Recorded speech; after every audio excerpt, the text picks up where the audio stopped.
saya belum jadi Pak. Oke, kita Input, lanjutkan ini. Nah, sebelum kita praktek ya. Jadi hari ini sesinya praktek, tapi sebelumnya ada beberapa hal yang mendasar dulu. Praktek ya. Kita ada beberapa hal dasar dulu yang harus diketahui. Nah, yang pertama tentang dasar-dasar pemrograman. Jadi dalam pemrograman itu kita istilahnya bikin program itu kita berkomunikasi dengan komputer. Jadi kita mau nyuruh komputer buat melakukan hal yang kita inginkan gitu. Pada dasarnya programmer sederhana itu erat kaitannya dengan matematika ya. Makanya di sini, nah untuk memerintahkan komputer melakukan sesuatu, kita harus mendefinisikan dulu datanya. Nah, datanya data apa nih yang akan kita inputkan? Secara umum dalam pemrograman itu ada dua data ya. Ada data berupa bilangan, ada data berupa huruf atau kata-kata. Nah, data bilangan ini dibagi dua lagi tipe datanya, kurang lebih. Sebenarnya ada banyak ya tipe data. Yang Bapak perkenalkan di sini hanya 3 tipe data. Yang data pertama dan tipe data kedua, ini data untuk angka. Jadi sebuah angka dalam pemrograman komputer itu dikategorikan sebagai integer. Ada kategorinya, tipenya sebagai integer. Integer itu kalau dalam bahasa matematika itu bilangan bulat. Oke. Jadi ada datanya berupa bilangan bulat. Ada lagi data bilangan yang kedua itu float. Jadi float itu bukan minuman ya, bukan minuman di McD itu. Muka float bukan ya. Beda lagi, itu beda lagi. Float di sini adalah istilah untuk bilangan desimal. Jadi kalau integer bilangan bulat, kalau float itu bilangan desimal. Jadi kalau float itu ada koma-komanya. Kalau di integer ini nggak ada koma-komanya nanti, nggak ada koma-komaan. Terus tipe data ketiga ini untuk data huruf atau kalimat atau kata-kata atau simbol. Itu namanya string ya. String itu berarti kata. Nah, untuk mengisi string itu harus pakai petik 2 agar yang kita inputkan itu terdefinisi sebagai huruf. Jadi meskipun kita input angka, kalau pakai tanda petik 2 itu kebacanya jadi string. Jadi didapatkannya simbol. Nah, kalau yang integer sama float itu tidak usah pakai petik 2. Hanya yang dimasukkannya harus angka gitu ya.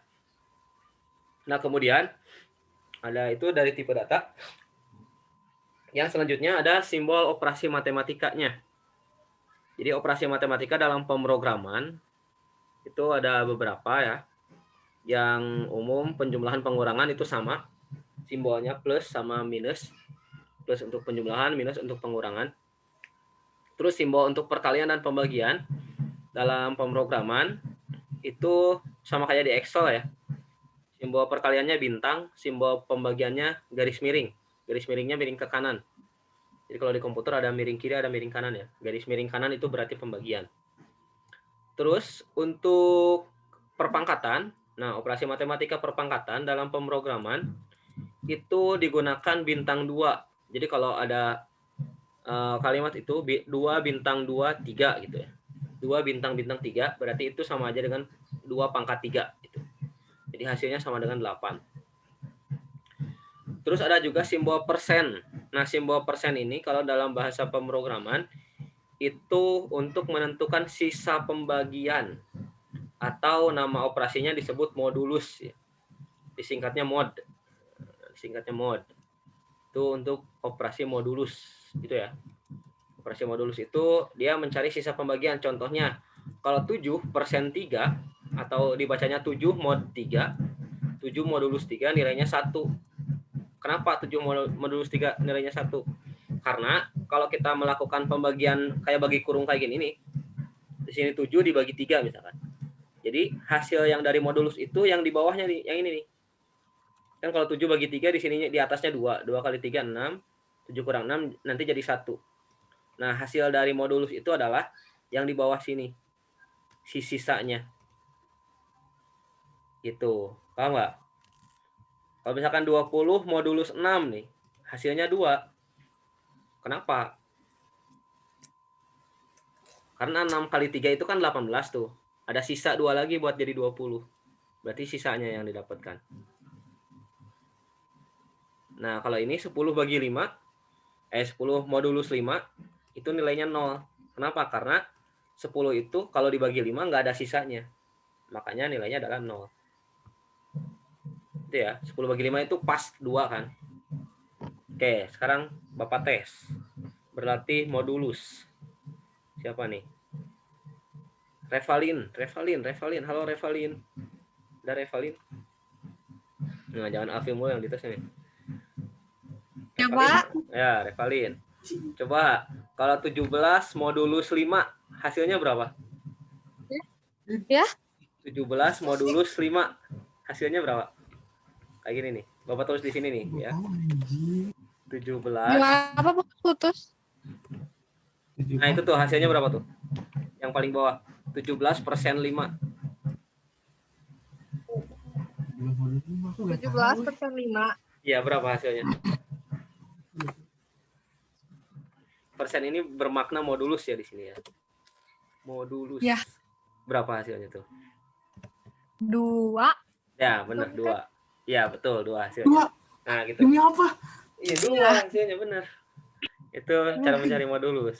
Nggak tahu dah. Coba aja pakai bagi kurung kayak gini nih.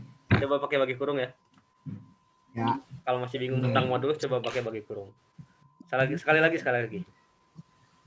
Ini matematika nih yakin gue. Nisa sekarang Nisa. Revalin tadi udah bisa. Nisa, halo Nisa. Nisa coba hitung. 24 modulus 7, berapa hasilnya? Mana Nisa? Halo Nisa. Ya, Pak. Ya, berapa hasilnya nih? 24 modulus 7. Berapa? 3. 3, betul. Iya benar. Pinter. Oh iya. Jago ya. Ini kayak ditambah, dikurang, ya. Nah, kayak gitu ya. 24 modulus 7 itu hasilnya 3. Benar. Nah, udahlah ya. Itu udah bisa. Oke, sip. Jadi itu ada tambahan simbol ya. Untuk operasi matematikanya ada tambahan simbol modulus. Oke, selanjutnya. Nah, ada lagi ya. Ini simbol perbandingan ya. Ada simbol perbandingan. Jadi kalau membandingkan, kalau sama dengan itu, misalkan, nah ini pernyataannya benar berarti. 90 sama dengan 90. Jadi nilai 90 di kiri itu sama dengan nilai 90 di sebelah kanan. Untuk menyamakan itu, sama dengannya 2 kali ya. Jadi untuk membandingkan, sama nggak nih nilainya gitu. Itu pakai sama dengannya 2 kali. Untuk mengukur dia sama atau enggak. Terus kalau kita mau menyatakan dia tidak sama, pakai tanda seru. Tanda seru sama dengan itu berarti tidak sama dengan. Kayak gini nih. 90 tidak sama dengan 80. Nah, gitu. Berarti tandanya pakai tanda seru terus sama dengan. Itu artinya ya. Terus ini perbandingan lebih besar, lebih kecil sama aja ya. Kayak di Microsoft Excel kemarin. Nah, kalau sama dengan yang biasa, yang kayak gini, ini fungsinya kalau di pemrograman untuk mengisi nilai variabel. Nah, dengan angka atau dengan huruf-huruf lain. Tuh, jadi misalkan variabelnya ada variabel X. X sama dengan 5. Nah, ini bukan menyamakan. Artinya, si X-nya itu diisi oleh angka 5. Atau X-nya memiliki nilainya adalah 5. Gitu. Itu membedakannya ya. Jadi untuk masalah perbandingan, membandingkan 2 hal yang sama atau enggak, ini pakai tanda sama dengan 2 kali. Untuk menginput atau mengisi nilai variabel, itu pakai sama dengan sekali. Nah, itu yang harus diperhatikan dalam pemrograman. Ini udah berapa orang nih? 8 orang. Oke, selanjutnya. Udah ya, ada pertanyaan sampai di sini? Sebelum kita praktek nih. Ada satu slide lagi. Jadi, di sini ada kata-kata variabel tadi. Jadi, variabel itu gunanya untuk menyimpan nilai gitu ya. Jadi, variabelnya tidak harus bentuknya huruf X, A, B, C, D, tapi bisa berbentuk kata-kata ya. Misalkan nama variabelnya umur atau nama kalian, alamat gitu bisa ya. Nama orang misalkan. terus umur, terus nilai. Nah, itu. Jadi variabelnya bisa berupa kata-kata. Tapi ada aturannya nih. Aturan untuk menyatakan variabel itu ya. Menyatakan variabel dalam bahasa pemrograman, aturan dasarnya. Pertama, variabel itu tidak boleh dimulai dengan angka. Misalkan kita mau nulis variabelnya 8 siapa ya? 8 bulan misalkan. Nah, ini nggak boleh ya. Atau 8 ABCD. Nah, ini nggak bisa. Karena dimulai awalnya dengan angka. Nah, ini nggak boleh. Jadi variabel itu harus dimulai dengan huruf.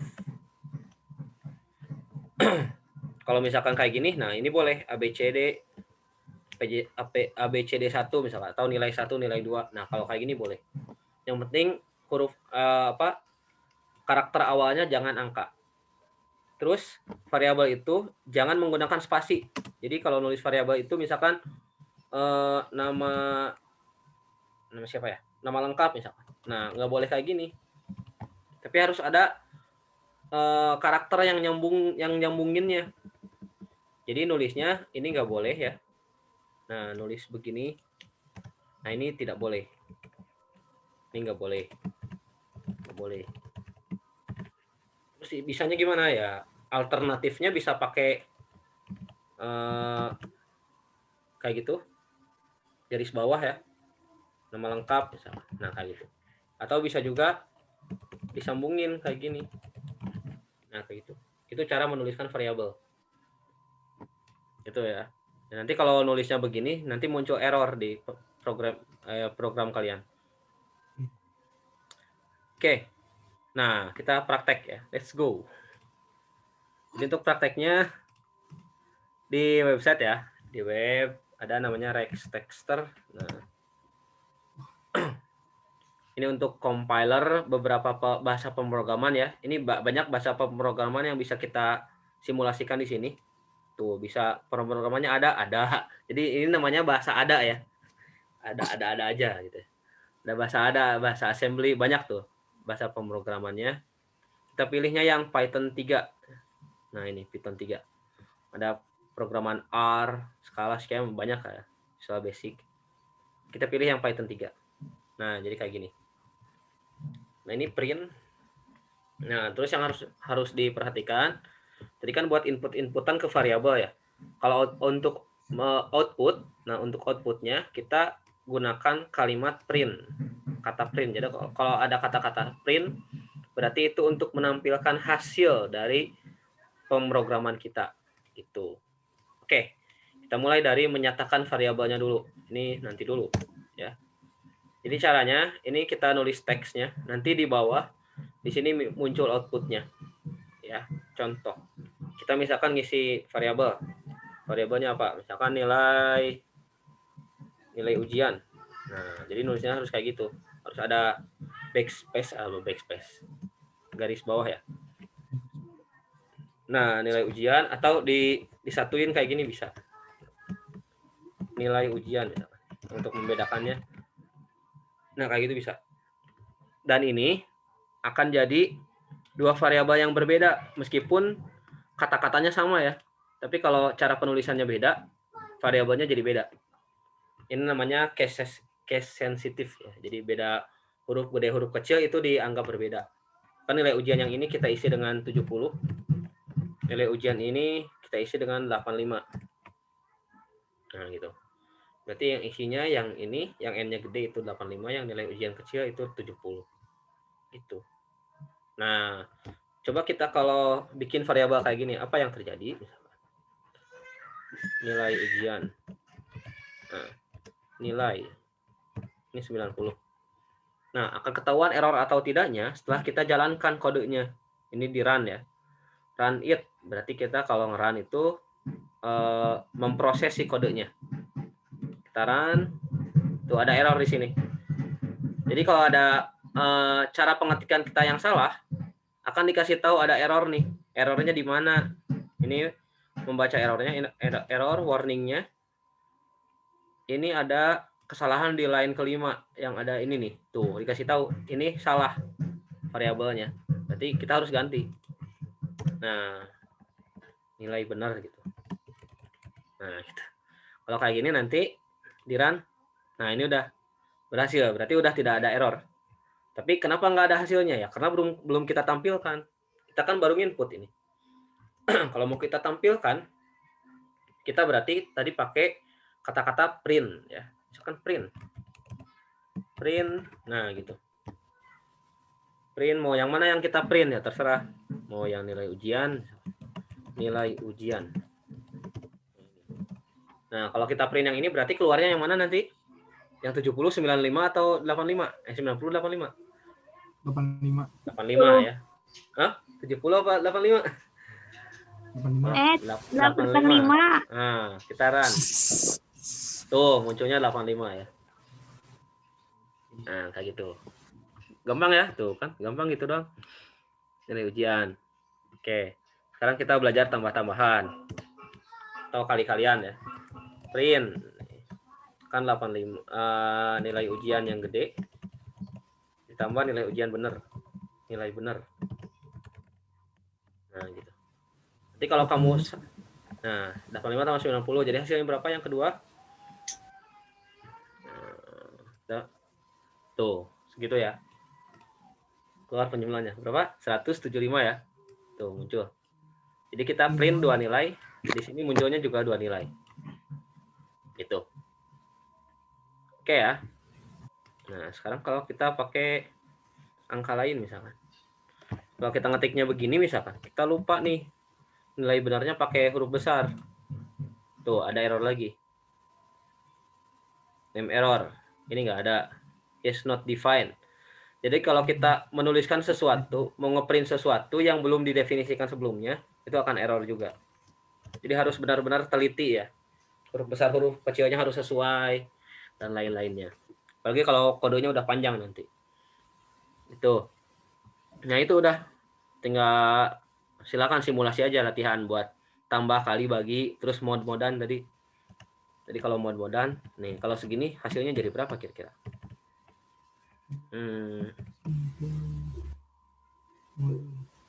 Segini. Nah segini. Berapa kira-kira hasilnya? Pas 90 deh. Nilai bener ya? Ada kan? Nilai bener. Nah gitu. Berapa hasilnya yang ini? Coba. Ini persen berarti mod ya tadi ya. 90 dibagi 7 sisanya adalah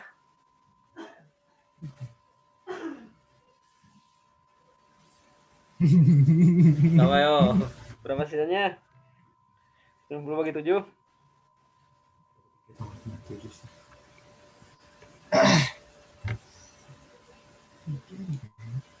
Masalahnya sih gue satu aja deh. Berapa? 1. Lihat, jawabannya adalah 6 ya. Anjir, 6. Jadi kalau sisa-sisaan, logika sisa itu gini ya. Kalau kalau yang membaginya itu 7, berarti kemungkinan sisanya 1 sampai 6. Kalau yang membaginya 5, kemungkinan sisanya 1 sampai 4. Hasilnya itu mau berapapun nilainya, mau 1.000.000, 1.000 nilai ininya, kemungkinannya cuma itu. Jadi di bawah nilai ini. Gitu. Itu ya. Oke, itu silakan dicoba-coba sendiri ya untuk operasi-operasi lainnya. Kali, pangkat, tambah, kurang. Coba ini untuk baru kita mengoperasikan ya. Sekarang kalau kita pakai, nah sekarang kita kaitkan si pemrograman ini dengan materi kemarin yang ini nih. Nah di video kan ada nih program menghitung persegi panjang. Nah ini ada flowchart-nya. Kalau mau bikin flowchart kayak gimana? Bikin flowchart itu kalian bisa bikin di ini ya, di PowerPoint. Bisa di insert di sini di shape. Nah, di sini ada flowchart atau diagram alir. Ini dikasih tahu ini buat apa, tuh ini buat proses. Ini buat alternate proses. Ini decision dan lain-lain. Itu flowchart ya. Itu konektor dan lain-lainnya ada di situ. Jadi untuk bikin flowchart bisa pakai Microsoft PowerPoint buat bikin kayak ginian. Oke, sekarang kita akan ubah. Nah, kita akan bikin kode program sesuai dengan flowchart ini. Gitu ya. Jadi katanya mulai Terus ada deklarasi panjang, lebar, dan luas. Deklarasi itu artinya kita membuat dulu variabelnya. Bikin variabel panjang, bikin variabel lebar, bikin variabel luas ya. Terserah namanya mau, ini udah ya, kita hapus dulu ya. Kalau mau di-save silakan. Coba-coba sendiri aja. Berarti kita deskripsikan variabel. Variabelnya terserah mau ditulis panjang misalkan. Variabel panjang, lebar, sama luas gitu ya. Bisa ditulis begini, boleh juga kalian nulisnya P, L, sama L besar gitu. Boleh aja, terserah. Jadi menyatakan variabelnya bebas, suka-suka kalian. Yang penting nanti orang lain yang baca bisa paham gitu. Jadi bisa opsinya bisa kayak gini, bisa PL sama L besar seperti di matematika kayak gini. Boleh aja. Mau gunakan yang mana? Yang simple aja yang ini boleh. Nah, kita yang simple ya. Setelah menyatakan variabelnya, selanjutnya di sini apa dia bilang? Membaca nilai panjang dan lebarnya. Jadi mengisi nilainya. Kita isi nilainya. Panjangnya mau berapa? Panjang persegi panjang misalkan ngasal aja ya 45. Lebarnya itu 120 misalkan. Nah, ini kalau di spasi ataupun enggak bebas ya. Nanti luasnya, nah luasnya itu apa? Ya cari luas persegi panjang apa tuh? Apa? Alfi luas persegi panjang apa? P kali L, ya udah berarti P dikali-kali itu berarti pakai bintang ya, P kali L. Nah gitu. Udah, berarti ini udah masuk prosesnya nih. Ini langkah tuh sebenarnya jadi segini kalau di kodenya jadi pendek. Ini yang dua di atas, deklarasi sama baca nilai panjang lebar. Itu ada di sini. Yang ini. Terus prosesnya, proses yang ini hitung luas sama dengan panjang kali lebar. Berarti ini udah sampai sini. Tinggal langkah terakhirnya adalah tulis nilai luasnya. Nah, kita outputnya gimana? Kalau output tadi pakai perintah apa? Perintah print ya. Berarti kita print. Nah, print yang siapa yang di print? Luasnya. Tampilkan luasnya. Luasnya berarti L. Udah segini. Kita hitung sekarang. Kita run. Yang di run berarti akan muncul si luasnya aja.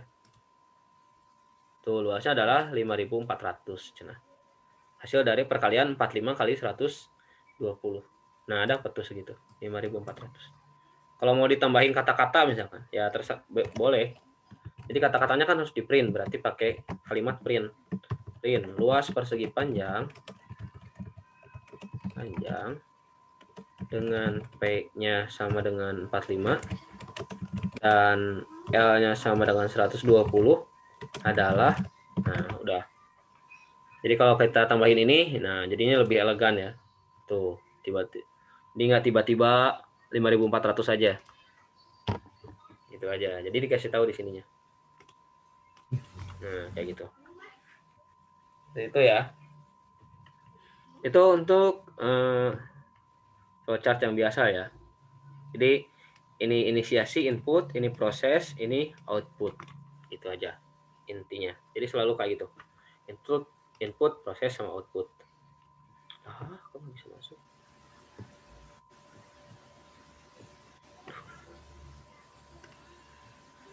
Nah, oke. Selanjutnya, Akmal yang ada. Akmal diklik itunya tuh. Akmal, klik. Suaranya belum masuk Akmal. Suaranya belum masuk ya? Gak bisa masuk. Itu tinggal lu. Klik suaranya. Join audio. Iya, join audio.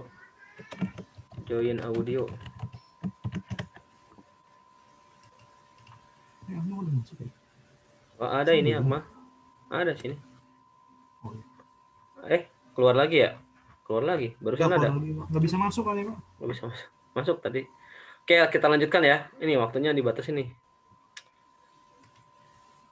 Oke, selanjutnya. Nah, ini udah. Nah, PR nggak dikasih PR kan? Coba bikin flowchartnya. Bikin flowchart untuk luas apa ya? Bikin flowchartnya dulu. Bikin flowchart untuk apa ya? Luas. Kalian udah belajar trigonometri belum sih? Belum ya? Udah, Pak, lagi. Udah kan? Nah, ya dari situ aja. Lagi. Bikin luas segitiga tapi yang pakai trigonometri. Bisa nggak? Flowchartnya aja. Enggak sih itu ininya aja. Apalagi, Bu? Tar aja. Enggak ada yang itu, masih belum. Nah, sekarang kita lihat flowchart. Kita sekarang sambungin si flowchart Python sama si Excel. Nah, yang kemarin contoh di Microsoft Excel ya. Kita menyatakan nilainya A atau B gitu ya. Nilai 90 atau berapa nilai A dan B-nya. Jadi dari Excel ini, kalau kita mau menyatakan mengubah nilainya menjadi sebuah huruf atau ya konversi nilainya. Nah, kayak gini flowchartnya. Jadi kita ubah flowchartnya. Jangan lupa flowchart itu dimulai dengan lonjong-lonjong kayak gini ya. Untuk awal dan akhirnya pakai shape atau bentuk yang lonjong. Dimulai, terus deklarasikan variabelnya. Variabelnya terserah. Terus input nilainya. Kemudian kita bandingkan. Nah, ini ada tambahan flowchart nih. Jadi untuk membandingkan, untuk pilihan atau decision, flowchartnya pakai tanda belah ketupat ya. Ini berarti pilihan. Kan di sini nggak ada ya, cuman ada 1, 2, 3, 4, 5. Ini cuman terminator, terus alirannya, preparasi, inisialisasi, data sama proses. Nah, ini ada tambahan flowchartnya satu lagi yang belah ketupat. Ini untuk decision, pemilihan ya. Jadi flowchartnya kayak gini, input nilai, terus ini pilihannya, kalau nilainya lebih besar atau sama dengan 90, jadi ini ditanya nih nilainya lebih dari 90 nggak gitu. Kalau iya berarti hurufnya A, kalau tidak berarti hurufnya B. Itu tampilkan huruf A, huruf B. Nah, kita coba sekarang aplikasikan ini menjadi sebuah kode di Python ya, pemrograman di Python. Nah, di sini kita deklarasikan dulu sebuah variabel, misalkan apa namanya, terserah. So, mau apa namanya? Coba Leni kasih nama variabelnya apa? Suka-suka Leni deh. Halo Leni, ada Leni? Coba deklarasikan nama variabelnya. Kita mau membandingkan ini nih, nilai. Apakah nilainya A atau B atau C? Berarti variabelnya apa kira-kira yang enakin? Halo Leni, ada? Apa nama variabelnya? Ada nggak? Ada nggak sih? Nggak ada suaranya ya? Cek. Halo Leni, halo. Oh, nggak kedengeran ya. Coba Ihsan, ada Ihsan. San, San, ngomong yuk. bangun San. Aduh, hai. San, ngomong yuk. Tidur lagi Ihsan. Coba lagi nih. San, Aduh. Ulur dia. Nisa ada Nisa. Nisa aja deh yang ada. Ya, Pak. Oh, Nisa. Coba mulai dengan nama variabelnya untuk mengubah flowchart ini. Jadi kita mendeklarasikan variabelnya apa? Terserah sok namanya mau apa, terserah Nisa.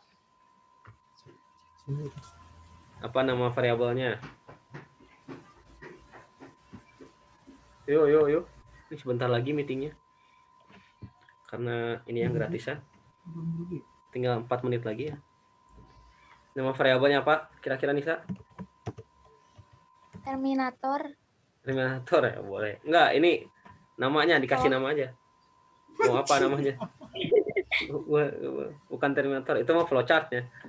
Ini variabelnya. Apa namanya? Misalkan nilai atau angka atau apa? Kan kita mau membandingkan, mengkonversi sebuah nilai menjadi sebuah huruf misalkan. Nah, kayak gini ya. Kita mau bikin kayak gini nih. Nilai angkanya berapa, nilai hurufnya berapa gitu. Kayak di Excel. Tapi di sini mendeklarasikan variabelnya dulu. Variabelnya misalkan apa tuh? Nilai gitu ya. Nilai ujian. Ujian apa nih? Matematika misalkan. Math. Nilai ujiannya berapa misalkan? 95 gitu. Terus, nah ini udah deklarasinya cuma satu nilai. Kan kita akan cuma membandingkan satu nilai ini. Bandingkannya, nah cara membandingkannya sama ya. Pakai perintahnya if kayak di Excel. CPI menulisnya begini, if kurung. Nah, yang akan kita bandingkan mana? Itu ya, nilai ujian math.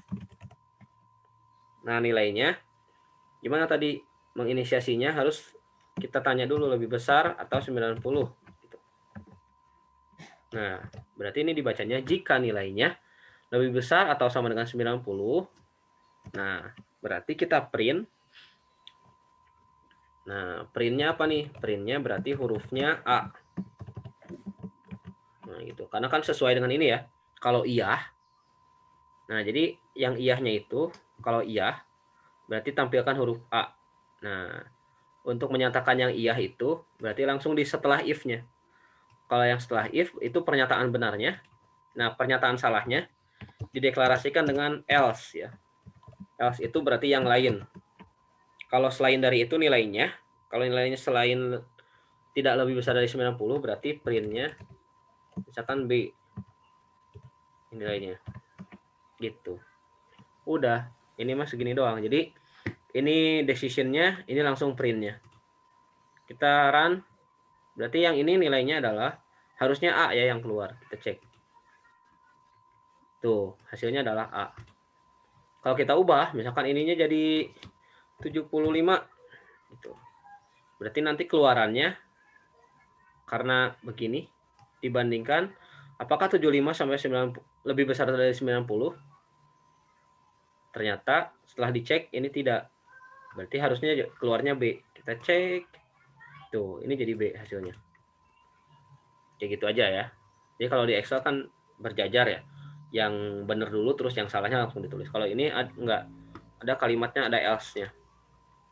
Else if gitu. Nanti kalau ada banyak, kalau misalkan mau ABC, nah kita tambahin lagi else-nya. Disingkat ya. Elif jadinya. Elif. Jadi ini singkatan dari else if gitu. Ini singkatan else if. Oh, udah mau selesai nih. Nilai ujian math-nya antara berapa ya? Nah, segini ya. 90, 80. 90. Bentar lagi nih waktunya nih. Else print. Nah, ini kalau tiba-tiba mati nggak apa-apa ya. Kalau tiba-tiba mati berarti udahan. Alhamdulillah. Oh, error nih. Jadi ini nilainya Error. gini ya. Ada error, berarti salah. Menuliskannya jangan begini. Nah, nulisnya harusnya begini. Lebih besar dari